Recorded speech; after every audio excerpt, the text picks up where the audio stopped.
如果中东战事一路升温，荷姆兹海峡真的被封锁，全球每天2000万桶石油卡在那里，市场不免担心石油的价格波动。不少人直觉会先影响欧美，但从能源统计来看，真正的苦主其实是中国，而台湾也因为仰赖能源进口，库存量受到了关注。今天的影片会带你用统计资料一起来看，荷姆兹海峡为何在能源运输当中很重要？为什么从能源统计数据来看，中国竟然会成为最大的苦主？台湾在能源安全上，这场军事行动又让我们学习了什么？最后会分享怎么搭配 AI 分析文章的观点，推荐你能源国际统计资料。Hello， 大家好，欢迎来到文科生的跨界笔记数据开箱系列，我是 Esther。美国能源资讯管理局 EIA 在2025年的报告提到，荷姆兹海峡是重要的石油咽喉要道，全球每天有2000万桶石油经过这条海峡，约占全球1/4的量。而卡达的天然气有1/5需经由荷姆兹海峡来运送。受到影响的出口国会包括阿拉伯联合大公国、沙烏地阿拉伯、科威特、伊朗、卡达、伊拉克以及巴林。这些中东石油或天然气主要是运送到亚洲地区，包含了日本、韩国、印度以及中国，尤其中国的比重最大，因而成为了苦主。今年1月，美国对委内瑞拉的制裁行动让中国想把重心从委内瑞拉转往伊朗，但现在看来是雪上加霜。你是否好奇中国地大物博为什么会成为了石油苦主？这是因为中国虽然也有产油，但消化需求量更大，而成为了石油进口国。从画面的图表可以更清楚地看到，左边是石油出口国，右边是进口国。2015年左右，中国和美国的石油进口量差不多，但之后就拉开了距离。2024年，中国的石油进口量吃掉了全球2成的比重。那么中国的石油又来自哪里呢？根据 EIA 的资料，主要来源包含了俄罗斯、马来西亚、伊拉克、阿曼，但更值得留意的是，马来西亚一天的产量不过60万桶，但从马来西亚出口到中国却有一天140万桶，当中的80万桶的差额恐怕是贴牌变身的。进一步来看 Tanker Trackers 的数据，你会发现有2个在中国的官方统计资料中被消失的国家，那就是伊朗还有委内瑞拉。他们躲避制裁石油运输，所以被称为影子舰队。这些影子舰队为了规避国际的查缉，手法包括了假装成运送粮食、更改船名、造假 GPS 定位，或是利用复制传输讯号，制造不存在的幽灵船。那么这些幽灵船又是怎么被抓到的呢？根据 Kepler 这家公司整合了船舶自动识别系统 AIS 卫星和地面接收器形成网络，自建整合陆基、卫星跟漫游的讯号，达到无盲区的覆盖。此外，还有 Tanker Trackers 运用卫星影像 AIS 船舶的数据和岸边摄影机进行追踪。2个单位的统计方式略有不同， Kepler 是船一离港就计入，而 Tanker Trackers 是船只完全离开伊朗的水域并明确驶向全球市场才会计入，两者之间的差别反而成为了互补。谈到这边，大概可以理解为何中东局势往往牵动了全球能源的市场。看着这场战事，我们也不得不思考台湾的能源安全议题。根据经济部能源署的资料显示，今年对外能源的依赖程度虽然有改善，但2024年的对外依赖仍高达了 95.8%。台湾的石油进口主要来自沙烏地阿拉伯，但2018年之后扩大对美采购，2025年从美国进口石油的比重大概是3成。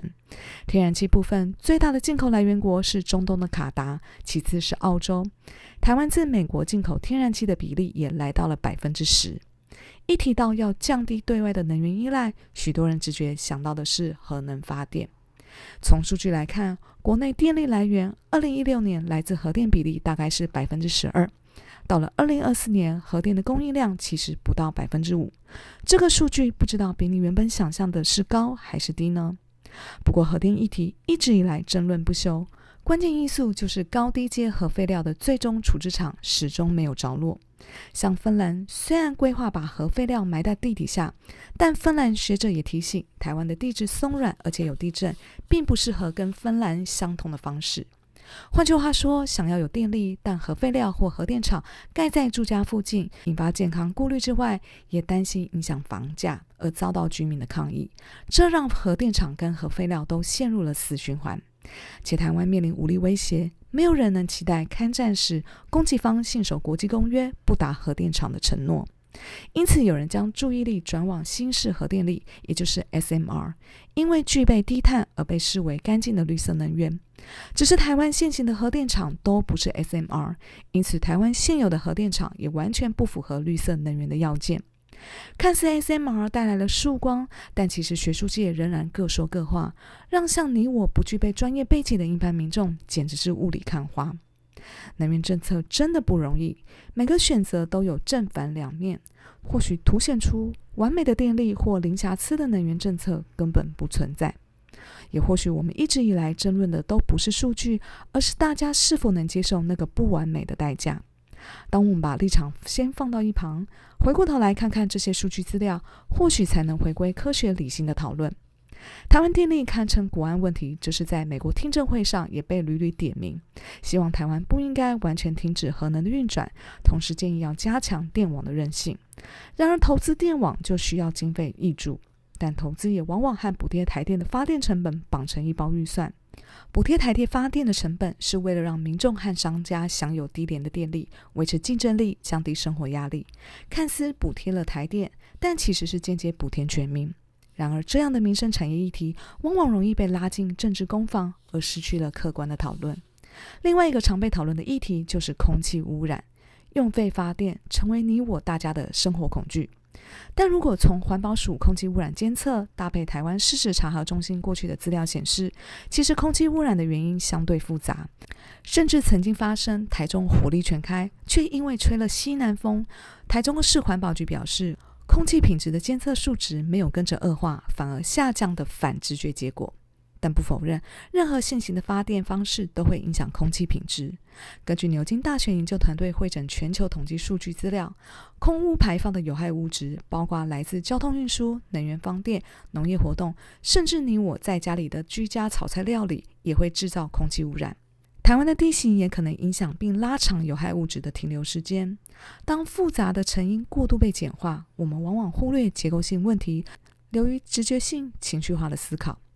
回到地缘政治，下周的影片会和你分享，不论是中东的石油还是澳洲天然气，运送到台湾都需经过台湾海峡。一旦台海局势升高，能源运输也会受到影响。因此，台湾近年也逐渐增加来自太平洋航线的美国能源，包含了石油还有天然气。有些人认为对美采购是来自于经贸的施压，但从战略的角度来看，似乎也是我们不得不选择的降低风险、达到能源分散的方式之一。我在查找资料的时候，也试着用 AI 结合 Google 帮我分析不同的观点，帮我分析一篇谈天然气、谈台湾投资阿拉斯加文章的观点。A 的分析结果认为，作者具备了专业的背景，但论述的角度聚焦在气候议题，没有纳入能源安全和供应链的面向。这边也和大家分享，我到底下了什么样的指令，会得出这样的 AI 分析结果。首先给予 AI 角色扮演，并提供文章的网址，提醒他要分析的角度。得到初步的结果之后，也会请他重新的确认他的评断是否公允。经过修正之后， AI 会检讨立场是否太过的极端。跑完之后，你可以得到整理表，但我不会照单全收，只是想知道有没有哪些盲点，后续会再找补充资料，多方思考。非常推荐大家这样使用，当你遇到陌生的议题或不同的观点，可以让 AI 辅助工具帮助我们先过滤，看看有没有我们看不见的立场误区。面对这场中东的军事行动，大家的看法虽然不同，但可以确定的是，能源、航运、地理位置其实相互联动。这场军事行动还唤醒了我们的能源安全意识，不单单只是考量石油、天然气的库存、购买的经济成本效益考量，而是能源政策中不得不包含的地缘政治的因素。关于使用能源的数据，建议你追踪美国或是国际学术机构的通用平台，汇整的资料主要来自国际机构，像是联合国的统计数据。台湾的能源统计资料可以到经济部能源署官网下载，有统计资料库，也有视觉化的图表。